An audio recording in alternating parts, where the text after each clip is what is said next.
Araw po, ako po si Vice Mayor Bonnie Gonzaga na iniimbitahan ang mga taga-Taytay, gayon din ang mga hindi taga-Taytay to visit Bigon Negosyo Center dito sa dating pamahalang bayan na pinaayos natin.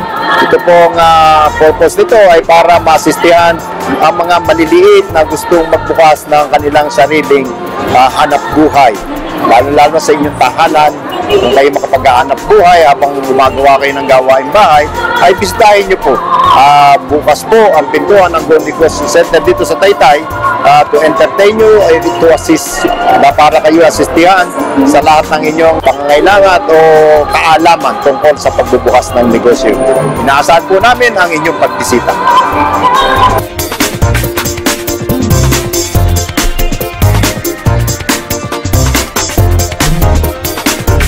Sa akin pong mga kababayan, kayo po ay iniimbitahan ko na pumasyal sa ating dating munisipyo na ngayon ay ating tinatawag na Taytayeños as Ancestral Home, na kung saan ang ating Bigon Negosyo Center ay ating inilagay dito. Katuwang ang Department of Trade and Industry.